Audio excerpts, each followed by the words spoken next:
Hello everyone, welcome back to the channel. और ये हमारा सेकंड लेक्चर है बीआरएस का। लास्ट लेक्चर में हमने कॉन्सेप्ट समझा था प्लस माइनस वाला। आज हम कुछ क्वेश्चंस देखेंगे। तो ये बुक का क्वेश्चन नंबर सेकंड देखते हैं।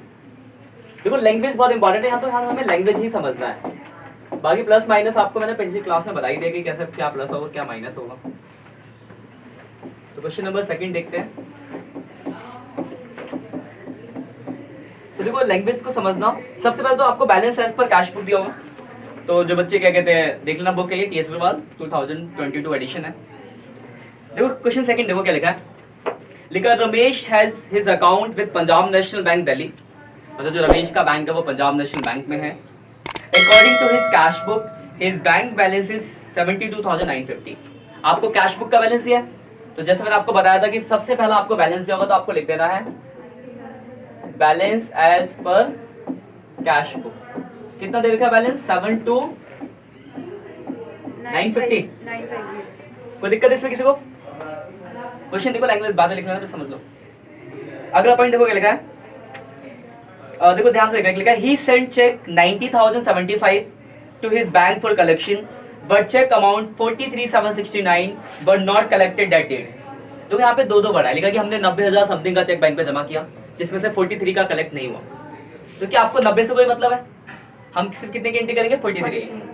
और cheque deposit but not collected क्या होता है बताओ? प्लस माइनस देख के बता सकते हो या लॉजिक लगा के बता सकते हो? माइनस होता है। Cheque deposit but not collected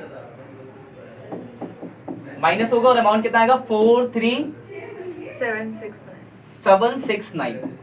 कोई डाउट इसमें? ठीक है, यहाँ तक क्लियर पॉइंट? क्वेश्चन में लिखा है कि हमने 90,000 रुपए का चेक जमा करा बैंक में जिसमें से 43 का कलेक्ट नहीं हुआ। तो हम कितना लेते जो कलेक्ट नहीं होता? तो नहीं होने वाला तो यही अमाउंट है। ठीक है ना? तो देखो पिछले क्वेश्चन में क्या था, डायरेक्ट दिया था कि हमने इतना जमा किया कलेक्ट नहीं हुआ। यहाँ पे लैंग्वेज आ गया कि हमने इतना जमा किया इसमें से इतना नहीं हुआ, तो जितना नहीं हुआ बोलेंगे। यहाँ ये भी लैंग्वेज हो सकता था कि हमने 10,000 रुपए का चेक जमा किया जिसमें से 6,000 कलेक्ट हुआ, तो फिर कितना नहीं हुआ? 4,000। फिर 4,000 लेता है क्योंकि हमें वही दिखाना है जिसकी वजह से रीजंस बता, जिसकी वजह से डिफरेंसेस आ रहा है। अगला पॉइंट देखो क्या लिखा है। Cheque issue but not presented.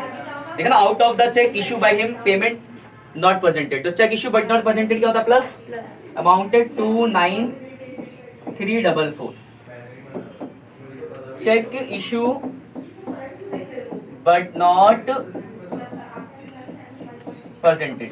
कोई दिक्कत नहीं? यहाँ तक सारे पॉइंट हो गए।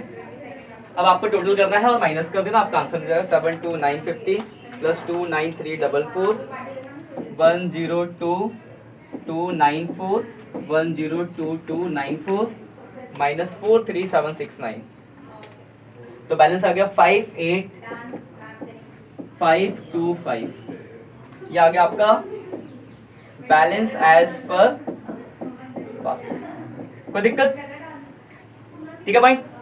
तो ये देखो आपके कैश बुक का ये बैलेंस था, पासबुक का ये सब रीजंस है। कोई डाउट? एक और हम क्वेश्चन देखते हैं, क्वेश्चन नंबर थर्ड। देखो आप लोग बहुत सारी चीजें इसमें नहीं सीखोगे। आप क्वेश्चन नंबर थर्ड देखो, फॉर्मेट बनाते हैं बीआरएस बीआर। देखो स्टेटमेंट तो आपको जानते हो, आप लिख लेना। स्टेटमेंट में सिर्फ आपको प्लस माइनस करके दिखाता हूँ। प्लस माइनस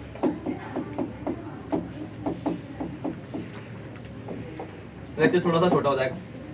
देखो पहला पॉइंट क्या लिखा है। लिखा है ऑन 30 जून 2022। देखो बुक की लैंग्वेज देखना जरूर समझना। Bank column of the cash book show a balance of 12,000।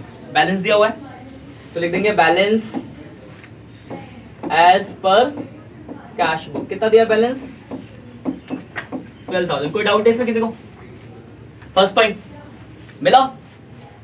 अब देखो ध्यान से देखो, अगला पॉइंट क्या लिखा है। Cheque paid into bank 8,000 but out of these only 6,500 was credited by the banker। Question number third नहीं मिल रहा?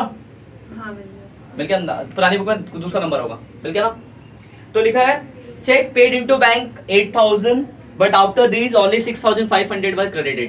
लेकिन हमने 8,000 रुपए का चेक बैंक में जमा किया जिसमें से सिर्फ 6,500 मतलब 6500 ही क्रेडिट हुआ। तो कितना नहीं हुआ? 1,500। तो 1,500 से एंट्री होगी। और cheque deposit but not collected क्या होता? माइनस। तो आप 1,500 कर दोगे माइनस। लाइन लिख लोगे कि cheque deposit but not collected. Line लिख लोगे ना? कोई डाउट है? अगला पॉइंट देखो, ये नया पॉइंट आया, सेकंड पॉइंट देखो नया बिल्कुल, पॉइंट तो आप लिख लोगे। सेकंड पॉइंट ध्यान से देखो क्या लिखा है, लिखा था receive column of cash book under cost by 200। देखो ध्यान से समझो आप, कैश बुक याद है हमने एक चैप्टर पढ़ा था कैश बुक। कैश बुक में एक रिसीप्ट की साइड होती है, इधर वाली पेमेंट की साइड होती थी। सपोज करो मुझे 1000 रुपए मिले और 400 की पेमेंट हो, तो बैलेंस कितना है 600। क्वेश्चन में लिखा है कि हमने रिसीव साइड को 200 रुपए अंडर कास्ट, मतलब कम लिखा है। तो एक बात अगर मैं इसे 200 रुपए कम लिखूं यानी सिर्फ 800 लिखूं, तो मेरा बैलेंस कितना बच जाएगा? मतलब मैं ये बोल सकता हूं कि अगर आप receive side of cash book को कम लिखो तो आपके कैश बुक का बैलेंस 200 रुपए कम आ रहा होगा। क्या आप ये कह सकते हैं? यानी अगर मेरे पासबुक का बैलेंस 1000 होगा तो मेरे कैश बुक का सिर्फ कितना होगा 800। अब तो मुझे इक्वल करने के लिए 200 क्या करना पड़ेगा? प्लस करना पड़ेगा। तो देखो ये नया पॉइंट आया, तो ये हो जाएगा क्या प्लस। पॉइंट समझ आया क्या लिखा था? क्वेश्चन में लिखा है कि हमने क्या क्या रखा है, तो receive side of cash book undercast. तो जैसे ही आपका रिसीव साइड आपने कम लिखा, मतलब पैसा मिला आपने लिखा नहीं, तो इसका मतलब आपका कैश बुक का बैलेंस उतने रुपए से कम हो जाएगा, लेकिन पासबुक का तो ज्यादा है। तो इक्वल करने के लिए हमने क्या करा प्लस। ठीक है पॉइंट, एक नया पॉइंट है। आगे का पॉइंट सिंपल, अगर देखो क्या लिखा है, डायरेक्ट डिपॉजिट बाय कस्टमर लिखा है, थर्ड पॉइंट लिखा ना डायरेक्ट। और डायरेक्ट डिपॉजिट बाय कस्टमर क्या होता है? प्लस होता है। अगर आप मतलब भूल गए तो आप ये लॉजिक लगाओ, कैश बुक पासबुक 10-10 का बैलेंस। अगर कस्टमर डायरेक्ट जमा करता है तो पासबुक पे एंट्री होती है, यहाँ प्लस हो गई, पर हमने करा नहीं है तो इक्वल करने के लिए हम भी क्या करेंगे प्लस कर देंगे। ठीक पॉइंट। अगले देखो फोर्थ पॉइंट, फोर्थ पॉइंट लिखा हुआ है cheque of 9200 were issue of which 2200 were presented for payment in July. देखो आप बना रहे हो जून का, अगर आप क्वेश्चन देखो तो वो आपका क्वेश्चन 30 जून का है। और क्वेश्चन में लिखा है कि हमने 9200 रुपए का चेक इश्यू किया 9200 का, जिसमें से 2200 का जुलाई में आ रहे हैं। इसका मतलब क्या है कि वो 2200 जून में नहीं आए होंगे।